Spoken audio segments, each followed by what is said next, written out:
31 sampai 33. A'udzu billahi minasyaitonir rajim. Bismillahirrahmanirrahim. Wa 'allama Adama al-asma'a kullaha thumma 'aradahum 'alal malaikati faqala anbi'uni bi asma'i haula'i in kuntum shadiqin. Jadi kemarin kita bicarakan tentang bagaimana Allah mendiskusikan, ya. Bagaimana Allah luar biasa memberi contoh demokratisnya Allah dengan cara mendiskusikan rencana Allah untuk membuat manusia, membuat ciptaan baru bernama manusia, Khalifatul fil ard. Lalu kemudian malaikat mempertanyakan keputusan tersebut. Dan ketika Allah dipertanyakan keputusannya, gitu, Allah tidak serta-merta kemudian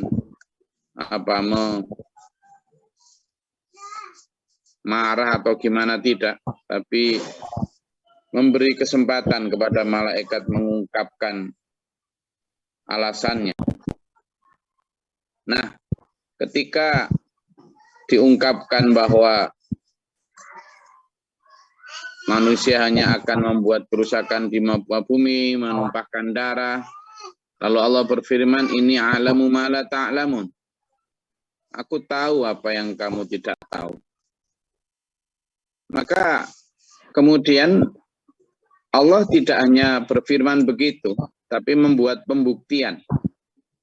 Membuat pembuktian. Dengan cara apa? Allah mengajarkan kepada Adam, ya, nama-nama benda itu secara sendiri, malaikat tidak diberitahu. Nama-nama benda yang ada di surga dan di langit dan di bumi diajarkan kepada Adam. Nah, begitu diajarkan kepada Adam, Adam tahu tentunya. Lalu setelah itu kemudian malaikat dikumpulkan. Lalu benda-benda yang namanya telah diajarkan kepada Adam itu dipaparkan, dibeber, ya. Baratnya ini ada benda-benda ini banyak nih. Nah, malaikat dipanggil semua. Setelah kumpul, kemudian malaikat diberitahu, ya, malaikat diberitahu sama Allah. Coba sih, ambiuni bi asma'ihim, gitu Allah. Coba kamu sebutkan kepadaku, wahai malaikat, itu apa nama-nama mereka, nama-nama benda ini. Kalau kamu memang kemarinlah mempertanyakan loh keputusanku. Coba sekarang kata Allah, ambiuni bi asma'iha ulai. Coba sebutkan padaku nama benda-benda ini jika memang in kuntum shadiqin. Kalau memang kamu benar dan pertimbanganmu itu bijaksana. Itu kan. Coba sebutkan. Ternyata malaikat tidak bisa. Maka logikanya nih yang ingin Allah beri pelajaran kepada kita lewat diorama diskusi dengan malaikat itu, ya, lewat diorama diskusi dengan malaikat itu adalah, lah jika nyebutkan nama-nama benda saja loh, kamu ndak bisa, ndak mampu, ndak tahu, ya, ndak bisa, ndak mampu, ndak tahu, kok mempertanyakan tujuanku menciptakan manusia, kan gitu. Jadi makna tersembunyinya adalah begitu. Kalau kamu menyebutkan nama-nama benda itu saja loh, tidak tahu, apalagi fungsi benda itu. Nah, ya kan? Kalau menyebutkan nama benda itu saja kamu tidak tahu, apalagi fungsi benda itu. Kalau benda-benda saja kamu tidak tahu namanya, ya.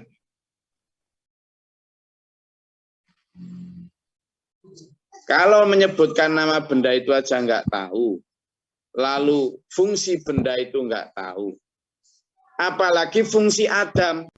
Nah, gitu ya. Jadi kalau pertama tadi, kalau nama benda itu nggak tahu, kok kamu mempertanyakan? Nama benda itu, fungsi benda itu loh kamu juga nggak tahu. Kan gitu. Fungsi benda itu nggak tahu, apalagi fungsi Adam. Kenapa aku menciptakan Adam? Intinya ke sana gitu ya. Maka kemudian karena menyadari itu, lalu Allah berfirman, Subhanaka la ilma lana illa ma 'allamtana innaka antal alimul hakim. Maha suci Engkau ya Allah, tidak ada pengetahuan kecuali pengetahuan yang telah Engkau ajarkan. Kami tidak tahu apa-apa ya Allah. Tidak tahu, kami tidak punya pengetahuan kecuali apa yang telah Engkau ajarkan. Jadi malaikat sadar, malaikat nggak ngeyel malaikat. Beda kalau manusia ya. Kalau kita gitu kan udah dealing kan, tapi kan menurutku gitu. Ya, namanya manusia. Nah, maksud saya itu kita ini harusnya benar-benar belajar dari malaikat ini tentang kerendahan hati. Tentang kerendahan hati, bahwa Allah itu begitu maha segalanya dan tidak memberi ilmu kecuali sedikit saja kepada kita itu. Makanya jangan sok-sokan sampean, dan misalnya ya, sampean itu ahli geografi, pokoknya pakar sampai profesor lah. Sampai profesor lah, meskipun sampean profesor di bidang geografi, tapi sampean tidak tahu apa-apa di bidang nahwu misalnya. Ya toh? Gitu. Lalu sampean ahli di bidang nahwu sorof, di bidang, tapi kan sampean nggak ahli dalam bidang tajwid, banyak itu. Itu sama-sama dalam ilmu lahir, dalam agama. Nahwu sorof itu kan ilmu lahir. Anakku ahli pol, tapi nggak ahli dalam bidang tajwid. Nyebut ain aja ngain, nyebut Allah aja Allah misalnya.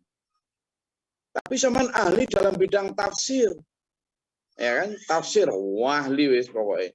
Tapi sampean nggak ahli dalam bidang hadis. Jadi wis begitu. Sampean mungkin ahli dalam bidang tafsir dan tapi nggak ahli dalam bidang sirah, sejarah. Jadi sangat kecil.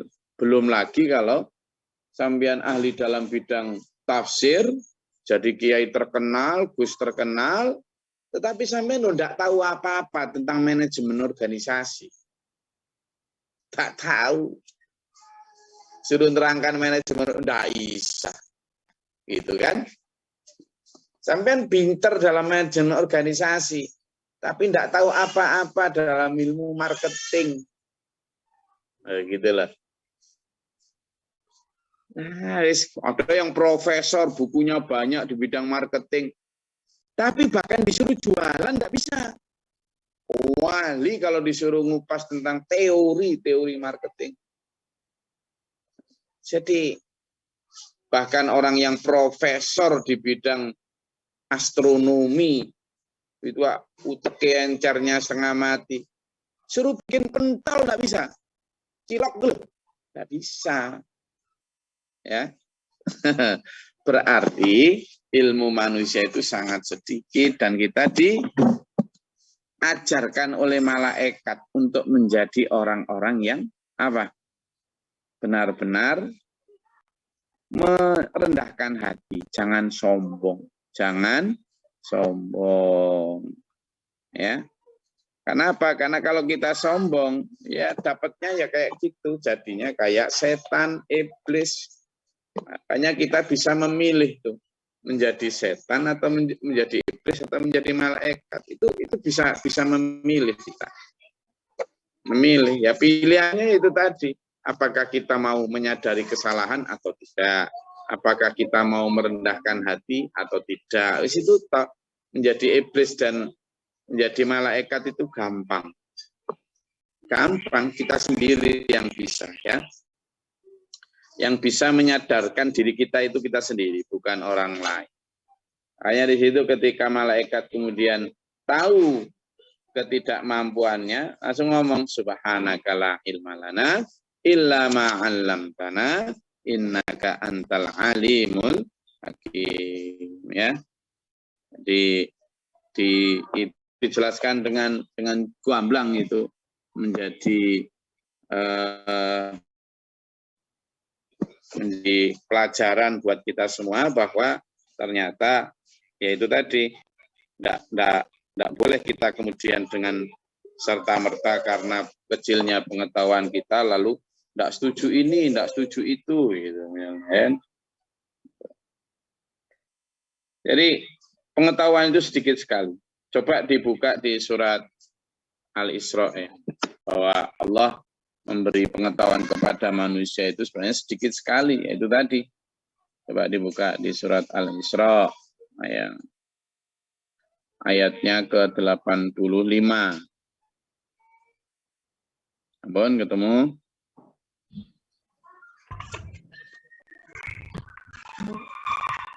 Al-Isra ayat 85, silakan. Bismillahirrahmanirrahim. Dan mereka bertanya kepadamu Muhammad tentang roh, katakanlah roh itu termasuk urusan Tuhanku, sedangkan kamu diberi pengetahuan hanya sedikit. Shadaqallahul adzim. Jadi misalnya Allah di ayat 85 surat Al-Isra tadi, banyak orang bertanya tentang ruh, maka katakan Muhammad, ruh itu urusanku. Kenapa? Wa ma utitum minal ilmi illa qalila. Karena kalian itu diberi pengetahuan itu hanya sedikit banget, jangankan urusan ruh. Wong baru urusan jasad saja kita ini masih jauh. Urusan tubuh manusia ini loh masih banyak yang misteri, bahkan ahli anatomi yang paling canggih sekalipun, ahli operasi yang paling canggih sekalipun itu masih melihat tubuh manusia ini dengan penuh misteri. Tidak tahu cara bikin mata, tidak tahu apalagi cara bikin alis. Makanya manusia bisanya ya paling yang ngeruh alis dikasih gambar gitu tok. Ya tidak bisa manusia itu. Apalagi bikin kuping. Nah, tidak bisa sampai hari ini tidak bisa. Kalau sudah Allah bikin kopok ya sudah, tidak bisa diperbaiki itu. Ya. Jadi wa ma utitum minal ilmi illa qalila. Tidak sombong. Iya, semakin begini tuh semakin banyak ilmu itu benar-benar akhirnya tidak tahu apa. Saya disuruh bikin onde-onde itu tidak tahu cara nempelin wijennya. Tidak tahu saya cara nempelin wijennya itu gimana, satu persatu atau gimana, tidak tahu ya.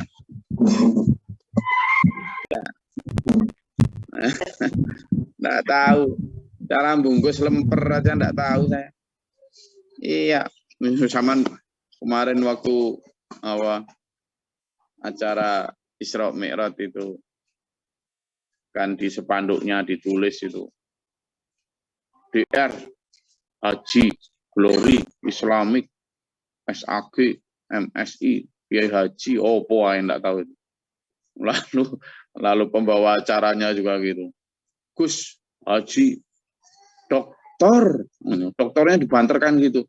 Ini loh apa? Wong saya dokter jangankan kok sampai bisa menjahit. Wong saya gunting lipatan gitu aja penceng kok. Tidak tahu saya. Tidak bisa.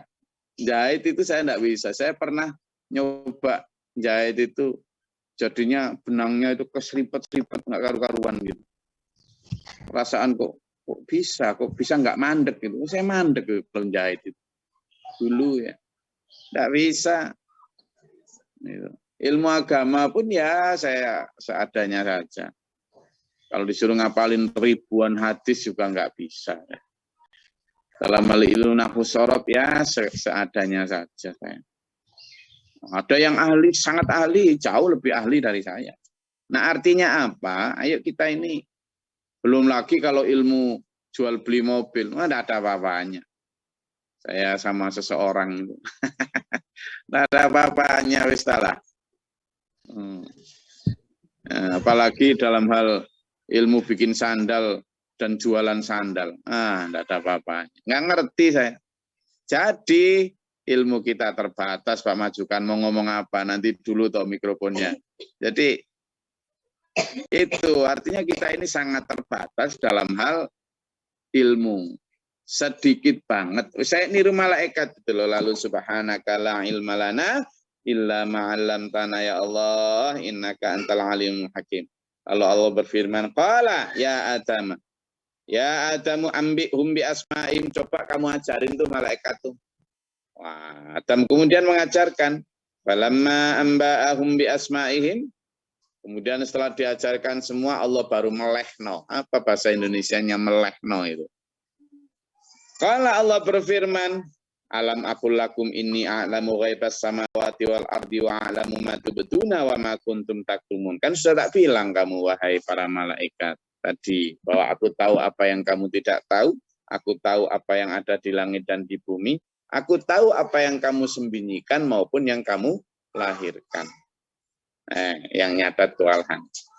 Jadi aku tahu apa yang kamu sembunyikan, apa yang kamu lahirkan. Aku tahu apa yang ada di langit dan yang di bumi. Aku tahu apa yang tidak kamu tahu. Jadi sudahlah terhadap keputusanku, sudahlah terhadap arahanku, kamu cukup sami'na wa ata'na. Nah, manusia juga begitu. Terhadap arahan Allah itu cukup sami'na wa ata'na. Gitu aja lah.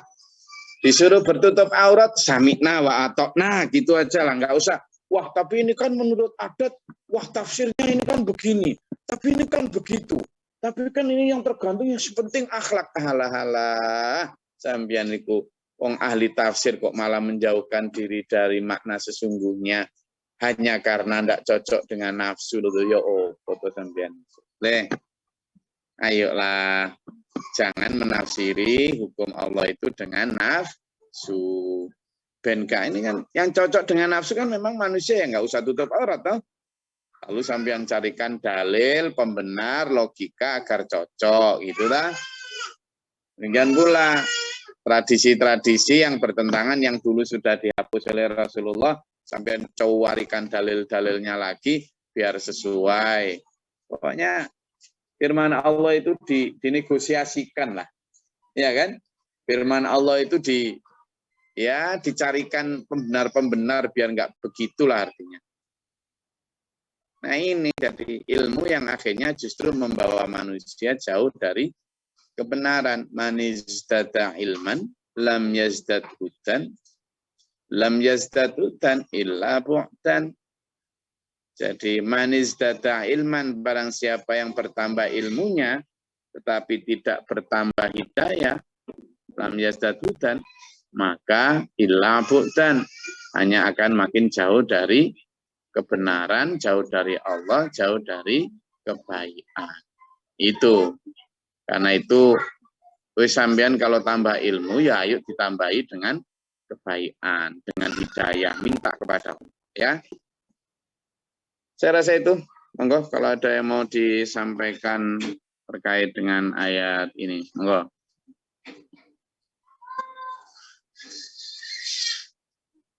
Atau ditanyakan, silakan. Assalamualaikum Gus. Salam. Bismillahirrahmanirrahim. Terima kasih Gus. Jadi Gus, yang saya tanyakan, saya pernah ini Gus mendengarkan orang terpintar di Indonesia bahkan di dunia. Itu B.J. Habibie. Itu merasa menyesal Gus, nggak mempelajari ilmu agama. Itu yang pertama. Yang kedua masalah negosiasi Gus. Itu juga dicontohkan oleh Rasulullah pada saat kemarin itu Isra Mi'raj dirayakan atau diapakan itu oleh saudara-saudara kita. Itu kan balik sampai 9 kali itu. 50 waktu sampai 5 waktu. Itu kan tandanya Allah itu bisa dinegosiasi gitu, Gus. Tolong diutarakan dan terima kasih. Assalamualaikum warahmatullahi wabarakatuh dari Masjid Al-Ikhlas, Gus.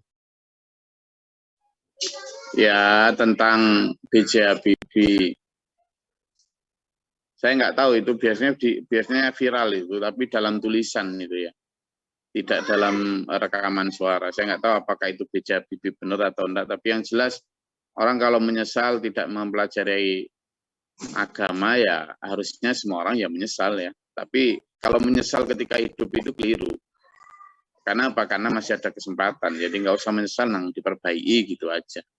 Sehingga itulah kenapa konsep di dalam Islam itu thalabul ilm, kewajiban untuk mencari ilmu itu minal mahdi ilal lahdi, dari gendongan ibu sampai apa? Liang lahat. Jadi tidak ada kata terlambat pelajari ilmu agama.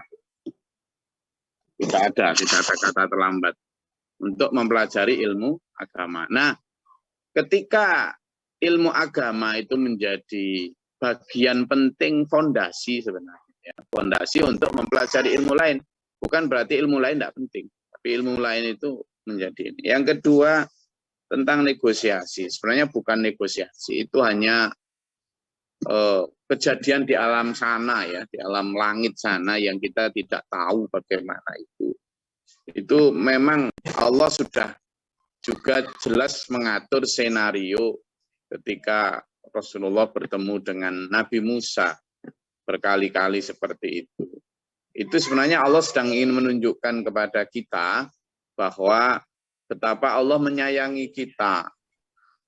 Juga yang pertama. Yang kedua, Allah sebenarnya ingin menunjukkan kepada kita bahwa kebutuhanmu terhadap Allah itu sesungguhnya ya 50 kali itu, bukan hanya 5 kali.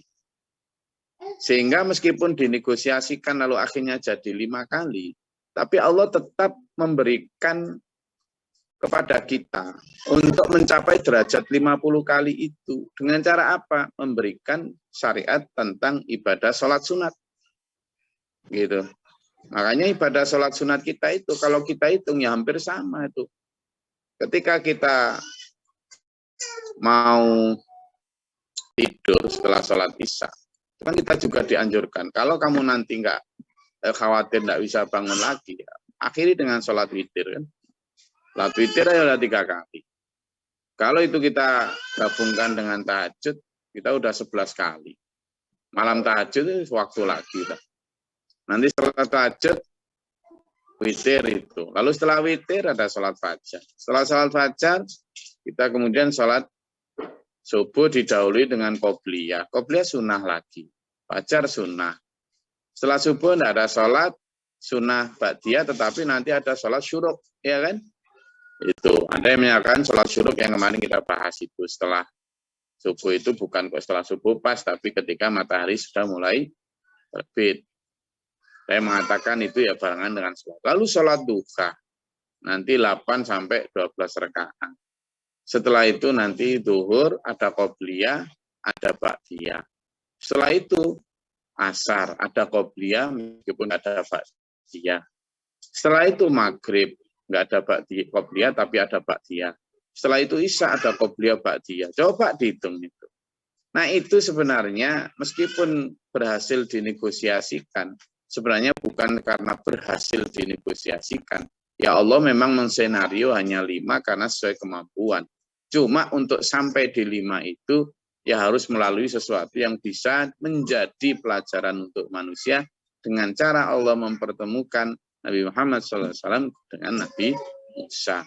Jadi jangan coba-coba sekarang kemudian ketika syariat itu sudah pasti untuk manusia lalu menegosiasikan kepada Allah. Ya Allah, ini 5 kali tidak terlalu keberatan saya, 2 kali aja. Siapa ente lalu kemudian mau menegosiasikan dengan Allah? Itu yang berhak menegosiasikan di alam langit, di alam wahyu. Dan itu pun bukan negosiasi sebenarnya, permohonan itu. Yang pertama, juga yang kedua, kita sebenarnya juga bisa minta kepada Allah ya. Ya Allah, berikanlah sehat. Ketika kita diberi sakit, lalu kita minta kepada Allah diberi sehat, itu kan negosiasi sebenarnya.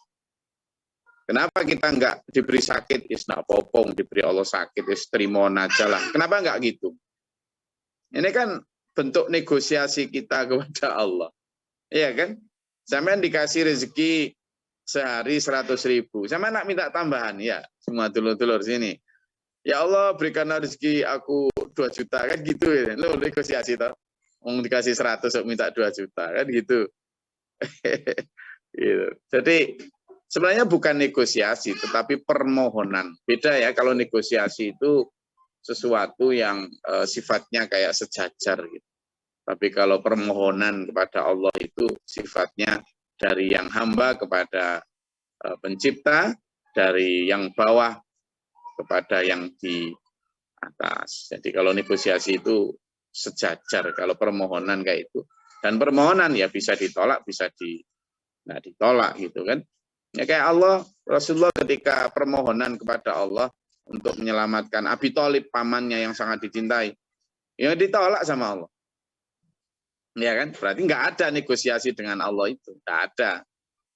Ketika Allah ingin berdoa untuk mendoakan ibunya, ibu beliau di kuburan. Ketika pertama, ya Allah, izinkan aku menziarahi ibuku.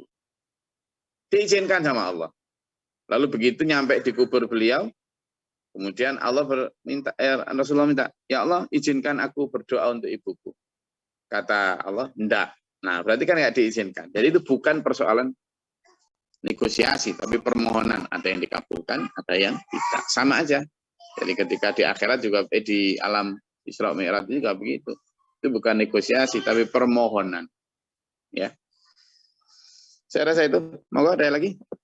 Ada 2 menit tersisa. Wonten Gus izin. Dengan segala keterbatasan manusia ini, akan tetapi Allah menjadikan manusia ini sebagai khalifah di muka bumi ini, Gus. Nah, makna khalifah di dalam ayat ini bagaimana, Gus, agar kita tidak kebablasan? Jadi khalifah itu sebenarnya pemelihara. Khalifah itu penanggung jawab, pemelihara. Kalau dalam makna tugasnya banyak, pelayan, penjaga. Jadi ketika dia ditugaskan untuk menjaga bumi, sebelum itu kan para makhluk yang besar kan enggak sanggup itu, Pak Jo. Jadi ketika mereka malaikat gunung, kemudian laut, ya, gunung, laut itu enggak sanggup untuk menahan beban atau dikasih beban sama Allah, menanggung jawab beban menjadi khalifah itu tidak sanggup. Tidak sanggup. Ya, tidak sanggup untuk menanggung beban tanggung jawab dari Allah untuk menjadi khalifah. Tapi kemudian manusia sok-sokan seperti itu. Ya memang berarti itu ujian untuk Allah gitu loh. Jadi coba dibuka Pak Jo di surat Al-Ahzab ayat 72. Kegiatannya kan saya ini. Dibuka di surat Al-Ahzab ayat 72. Monggo.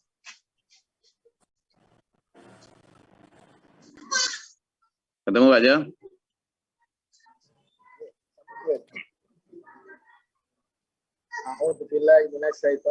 Bismillahirrahmanirrahim. Sesungguhnya kami telah menawarkan amanah kepada langit, bumi, dan gunung-gunung. Tetapi semua enggan untuk memikul amanah itu. Dan mereka khawatir tidak akan melaksanakannya. Lalu dipikullah amanat itu oleh manusia. Sungguh manusia itu sangat zalim dan sangat bodoh. Jadi sebenarnya kita ini sangat zalim, sangat bodoh. Gunung, laut, matahari aja tidak berani. Padahal jauh lebih kuat, lebih hebat. Maka Allah kemudian di surat At-Tin itu loh Pak Jo. Di surat At-Tin kan Allah berfirman. Ya toh? Laqad khalaqnal insana fi ahsani taqwim. A'udzubillahi minasyaitonir rajim. Sungguh kami telah ciptakan manusia itu fi ahsani taqwim. Dalam penciptaan yang sebaik-baiknya. Allah sudah memberi itu dengan segala plus minusnya. Itu sudah memberi kemampuan untuk menjadi khalifah. Kalau dia memanfaatkan kemampuan itu, insya Allah mampu. Insya Allah mampu. Tetapi dia tidak memanfaatkan kemampuan itu untuk menjadi khalifah. malah dia merusak bumi. Kemampuannya dipakai untuk merusak bumi. Maka tsumma radatnahu asfala safilin. Maka dia yang menurunkan sendiri derajatnya itu serendah-rendahnya. Gitu. Jadi sebenarnya mampu dengan pertolongan Allah, maka ketika kalau dia hanya mampu kalau dia memegang teguh pedoman guidebook-nya. Apa guidebook untuk menjadi khalifah? Quran. Jadi ada guidebook cara untuk menjadi khalifah dengan benar. Apa? Quran. Tapi manusia tidak pakai guidebook itu sehingga dia tidak mampu, kalah oleh nafsu. Saya ulangi, ketika dia harusnya menggunakan guidebook atau petunjuk cara menjadi khalifah, yakni Al-Quran, tapi dia tidak pakai Al-Quran itu atau hadis itu sebagai guidebook, malah dia pakai nafsu, maka itulah manusia kemudian tidak mampu bahkan merusak bumi, lalu seperti prediksinya para malaikat yang yufsidu fiha wa yasfiqud dima. Itu karena manusia dalam menjadi khalifah tidak memakai guidebook atau petunjuk peta hidup yang harusnya itu. Ya, itu. Nah, karena itulah kemudian kembali jadi manusia dengan segala plus minusnya memang tidak akan mampu, Pak Jo, kalau tidak pakai guidebook itu. Tapi kalau pakai guidebook itu dengan pertolongan Allah mampu, tapi manusia banyak yang tidak mau. Memang pakai guidebook itu kan sulit. Gitu loh. Nah, sehingga karena tidak mau ya akhirnya tidak mampu. Akhirnya kemudian tsumma radatnahu asfala safilin itu. Nah, karena dulu sudah mau menanggung beban, konsekuensinya jelas loh, kamu bener berani gitu kan. Kalau nanti kamu berhasil surga, tapi kalau nggak berhasil neraka loh ya. Justru itu kemudian malaikat gunung, laut tidak berani karena ada konsekuensi. Kalau tidak berhasil kemana? Tidak berani. Tapi manusia berani mengambil resiko itu. Nah, kita karena sudah kadung jadi manusia, maka mau tidak mau konsekuensinya ya harus pakai guidebook ini.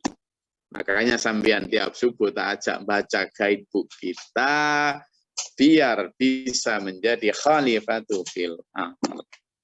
Tentang bagaimana menjadi khalifatul fil ardh ya tiap hari kita bahas ini dalam perilaku kita sehari-hari itu ya. Saya rasa itu kajian kita pada pagi hari ini. Semoga Allah merahmati kita, memberi kita dalam siratal mustaqim ila akhir hayat.